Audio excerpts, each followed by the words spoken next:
Welcome, everyone. I am so excited for today's live.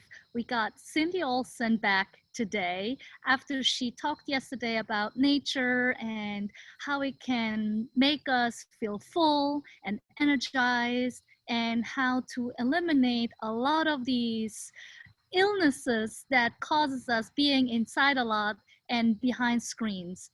And so I had the opportunity last week to participate in one of these wonderful experiences outside in the forest. And I wanted to just have her tell us once again how this all works. And then I wanted to just share a little bit about my personal experience and ask her a few questions about this. If you guys are watching and you're interested to know also a little bit more about this, feel free to drop any questions that you have even later. And yeah, we'll just start just to warm up our memory in case people have watched it. And for those who have not watched it, to just let you know what Cindy does. Welcome, Cindy. Welcome to be here. Thank you, Raditya, and thank you so much for using your platform to give all of us voices, all of us, the spiritpreneurs out here. We really appreciate it. It's a beautiful thing to be able to share this medicine with more people.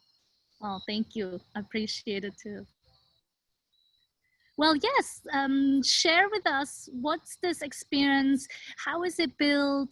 How do you put it together? And what's the idea behind it? So I think in this work, the most important thing to note is that I'm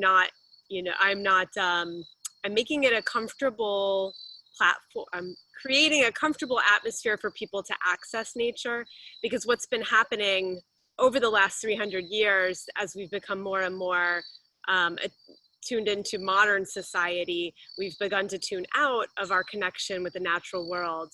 And as a result, we tend to have a little bit of aversion to the natural world. And so even when we were speaking yesterday about coordinating this event, you had said, do you think I'll be okay outside? Are the animals going to get me? Because we've become, and I had to remind you that we're actually the apex predators here, and so I think it's really about creating an atmosphere where people can reconnect with that part of our DNA that is so wired to be comfortable in nature. We've come away from that, but it still lives within us. And when you tune into that, it's just really incredible medicine. Even today, myself, I was feeling, it's the transition of the seasons and the beginning of a school year. So I have 2 small children, and we've been managing a lot of changes. And I myself, once I had them off to school, I said, I need to get into the forest. And sure enough, that is, for me, it's the greatest therapist. Just spending time out there. So the programs I create, it's different depending on if it's children or adults or families, and knowing a little bit about how they're coming into this will create a different setting for how I offer the program. That's great. And I think what I love that we are in this time of change and season change, not solely change of season and going back to school, but it's a very special going back to school for many of us. It's a very different kind. So I'm sure that that's something that we have to reconsider and also implement as importance on how we have to connect with ourselves and just really be sensible and accessing this vulnerability to understand that it's okay to feel that way, knowing where it comes from and giving ourselves that space. So I guess that what you're describing with having to go to the forest is giving you that space, the distance, and like look at it from a different angle and access a different part of you. Is that? Absolutely, yeah. I was thinking today as I was walking in the forest that, we have so many layers of things that might be creating anxiety for people right now. You have the just what's typical, which is the season transition and the start of the school year, which does ripple out throughout the world. Whether or not you have children, you feel that shift happening. But you also have the layers of the pandemic that's still in full swing, as well as We have social injustice. We have an oncoming presidential election with a very divided country politically. And so all of these things are creating a lot of tension in the atmosphere. You can really feel it. And what I noticed when I went out into the woods today, there's always a lesson for me when I look in the forest. And I was walking along and I noticed that a tree had fallen down. And when I looked at its base, you can see the underside of its root system. I noticed that it had all of these rocks in between its roots, and it looked like the tree was clinging to these small rocks. It really looked like, okay, this tree thought it could hold on to these small rocks and it would stay grounded and rooted for many, many years. And suddenly a wind came or something, some adverse weather came, and the tree lost its hold. And it was a reminder to me of what we cling to in our own lives, right? So you cling to the stability, you cling to having a stable frame of mind. I mean, we take that for granted when you are feeling good. And so I was noticing that today, just the ability for the forest to show you that we can't cling because things are always changing. And we know that impermanence is one of the biggest lessons that in acceptance that will bring us peace. So that was an interesting thing to notice when I was walking today. Always some lesson out there in how to hold our lives. And it's this wonderful example that you're making is for us to also see the correlation between nature. I know in the talk that we had and the conversation about it, we did talk a lot about how nature is pretty much a resemblance of us humans, just in the form of nature. And I mean, we're natural beings, but we're, grown out of being in nature and have moved into society that is more situated in a house, and so not so much outside. So we have to find these connections again. But as you said, you're walking through a forest, very quickly you can find these correlations, which actually brings me back to this experience I had on this experience with you last week, where I really think the most special part about how you started everything is by entering the forest as we would enter someone's house. Yeah. And I think this is something we definitely forget, because we kind of just say like, oh, it's just the forest, I'll just step in. And I'm one of the people that never looked at it that way, right? And I would never, ever just step in someone's house just because, right? I mean, there are some people that, if you're family and you just step in, right? That's just what you do. But if it's a friend's house or somebody that you don't know so well, you ring the bell and then you wait. Yeah. And that's a sign of respect, right? That's our sign. The reason why you don't just walk into someone's house is because you respect it as their home.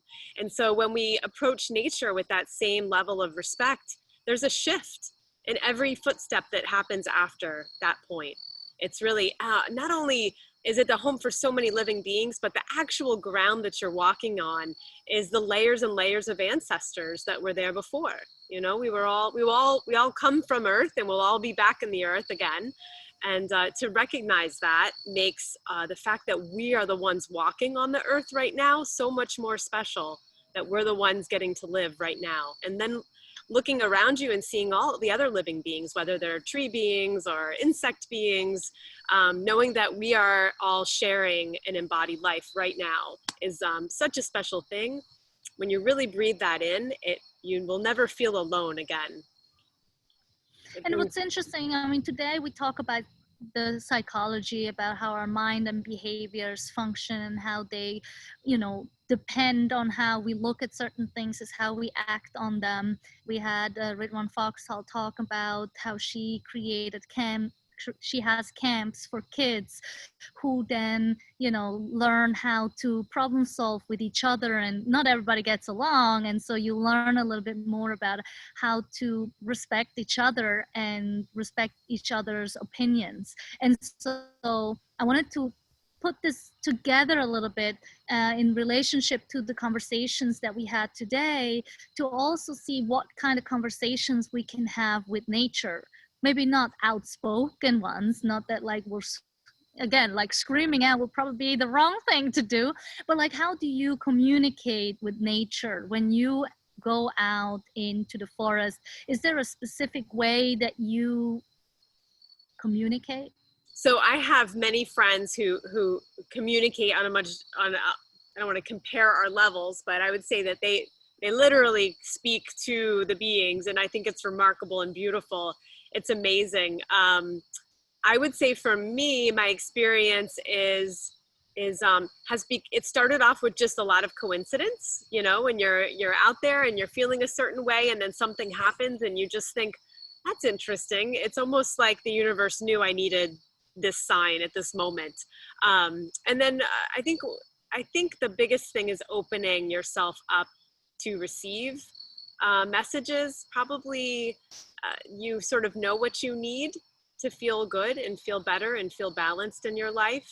And often we tend to cling to negativity and things that are not going well. And so the ability to kind of stop that voice and open ourselves up for something positive. I just have to pause. There's something beautiful happening right now. There's the mosquitoes are out. I don't know if you noticed that, Raditya, but Yes, there's a bat just going right around my head. I wish I could show you, but I know it won't show up on the screen. It's amazing. They're eating the mosquitoes that are out. oh, that's good. Just as, you know, yeah, it's a beautiful balance, nature. But what I would say about communication in nature is that when the first thing I do when I bring a group or when myself I go into nature, you know, first I acknowledge that it is a home for many beings. And the second thing I do is I open my senses. So we always go through a sensory opening exercise to make sure that we're taking in all we can with our sight and our smell and our taste and our touch and our ears. You know, our sense of hearing is so strong. And once we open our senses and we let go and unpack the stress of our daily life, then the doors open and you can really receive what it is that you need in that moment. And for every moment of your life, that looks like something different. That makes so much sense, especially because, I mean, again, with Ridwan, we talked about this. And also what in my courses I talk a lot about is our senses, that we're taking in so much information, but usually we're taking in all this information from other people so that we get overwhelmed with them. And so our brain can't take in all these information at the same time. And I almost feel that the conversation and the communication that happens with nature is more with balance with our presence, so that when we see things we actually cannot take in all the senses at the same time, not as much as if we would watch TV and use our cell phones at the same time and have a conversation with somebody. We are more receptive to all the senses in that kind of situation than when we're in a forest and we are particularly trying to open our senses up. Is that a right way to put it? Absolutely. You also make me think about just the connection of everything when we think about that, and how everything in nature, you know, it's not about the survival of the individual when you look at nature. And we're a part of this, by the way, but we've just forgotten with our big brains that we have. But in nature, everything's connected, and it's not about the survival of the individual, it's about the survival of the species. And the species as a whole, like the living, you know, ecosystem that you're in. So, and you see that play out again and again, you know, that things go out of balance and then nature finds a way to rebalance. And I think that we're starting to see that with the shift in climate. And, you know, the planet is struggling to find balance right now. And if humans don't take action, nature will find a way to rebalance. And maybe that's part of, you know, what's happening right now with viruses, right? We start to see pandemics come. This is something that scientists have told us we'll see more of as things continue to maybe be out of balance in the ecosystem that we live in. It's really fascinating to watch. It's all connected and we're very much a part of it. Well, that also makes me think of, you know, us actually being the weakest link out of the entire system, even though we think we think we can be the strongest link because we have the resources and we can build on these resources. But then again, nature can always pull the plug in some place or another to wake us up, like easily, right? By bringing storms along or any kind of, like a virus, it can like then disturb our regular things, and the what used to be normal becomes abnormal. And then we try to figure out like how can we now survive in this, where nature can recover much faster because they're just like, no, this is part of being. And so I guess this is something we definitely should take away from this, to really understand that if we want to be able to let go easier, we should look at how nature recovers easier. Yes, yes. I just find it so beautiful, and we can get down on ourselves as humans for being so much in our heads and being disconnected and taking too much. I just also want to point out that we also make ballet and music and incredible art. And it's, humans have the capacity to do so much good. And that's the root of why I decided to start a business around what I do. I was an environmental educator who was sharing knowledge about the natural world with others.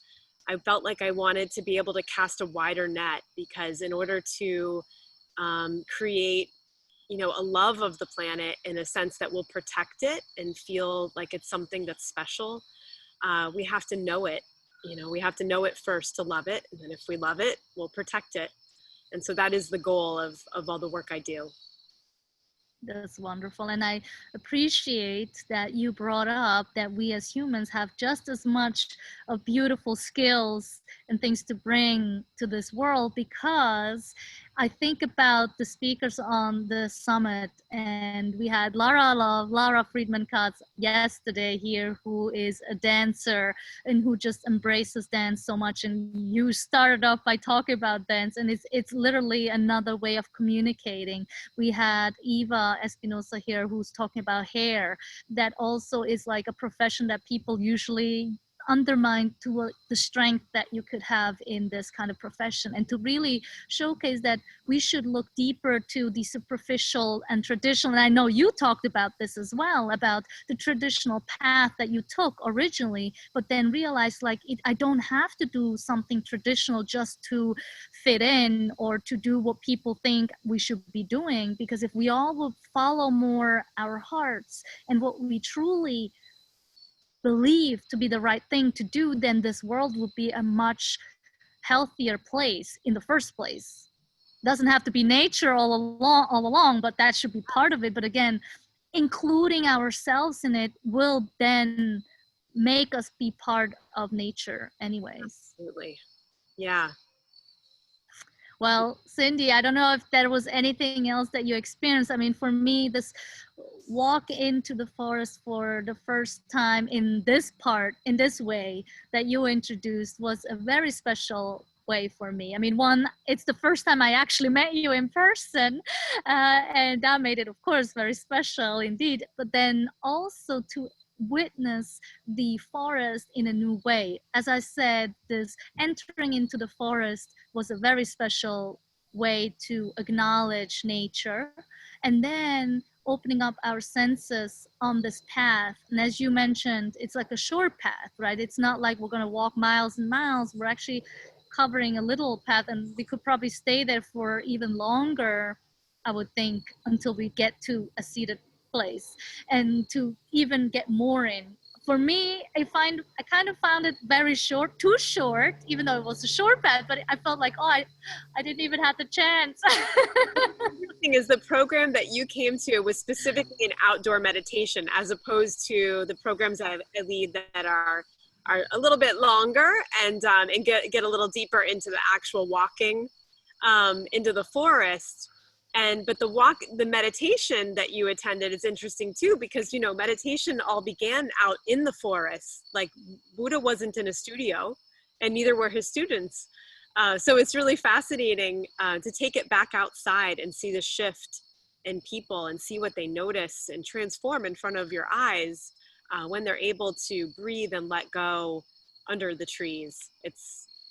it's just magical. It's undeniable. It's hard. I think it's hard to really understand until you experience it. I'm glad that the science now is showing us that there's something real happening there, that when we are outside, our bodies are indeed wired to be most comfortable in nature. And once you get into the place where you're relaxed, everything in your body, your immune system's boosting, your blood pressure's regulating, your memory, your sleep, your vision, everything gets better. So it's just taking that walk is the first step, no pun intended. Yeah, and so for those people who are watching and haven't seen Cindy's conversation in the previous recording, it really will give you insight of how much you really get from it, the what science has proven to be true. And yeah, I mean, there's so much. I was rewatching it, of course, and I was telling my husband, like, you gotta watch this one. You gotta watch this one. You won't believe it. And so it really made me think about, like, oh, what I really need to learn more about, which I really appreciate. And for people who do have some type of depression or anxiety and haven't been out so much, this is the one way to easily get that reduced. I was laughing today because I was, I went into the forest because I wasn't myself. I'll just admit I was taking my own medicine, right? I was going to the forest because I was feeling overwhelmed. And when I got there, I actually chuckled because I thought, wow, these trees they're like the best therapists you could ever have, and they're free and there's no paperwork. Like, it's so easy, no insurance needed. Just go for a walk. This is amazing. Yes, and talking about psychology today, that's like pretty much the key component to create a better understanding of what is happening inside of you, because nature is just helping you figure this out, regulate it, and just calm you down very easily. So yeah, I mean, if there's nothing else you wanted to add, as I said, I had a very pleasant experience. It wasn't that actual walk that you were describing in the conversation, but it was definitely a snippet of it, and I really enjoyed it, and I can only recommend it to people. Is there anything else that you wanted to share that you missed maybe on the other conversation, or that you wanted to add to today's? I feel complete. I'm just laughing that we look like we're these floating heads, like we're ready for Halloween. I mean, now that we know that we can go out and go trick-or-treating, it might not be such a bad thing. It's actually, I mean, there's going to be like a behind the scenes on Saturday, which I'm going to include something in regards to this recording, prior to this recording. And actually, just as I was sitting here, I was like touching down on my leg, and I was like, oh, what is this? And I wanted to throw it out, but it was a play spider. That I don't know where it came from, but it was just to prove, like, hey, you don't need to be scared because I'm not real. Anyway, that was just a little joke on the side. I really appreciate your time, Cindy. It was a pleasure to have you on here. It was really a lesson learned. Go outside, even if it's just for a couple minutes each day, and just savor the nature that you have available to yourself inside and outside of your homes. And so yeah, I can't wait for people to watch this and your other conversation. If there's anything people want to know about, message me, message Cindy. Yeah, there'll be a lot of answers and questions, I'm sure. Thank you, Radhika. Thank you so much, Cindy. Have a beautiful night.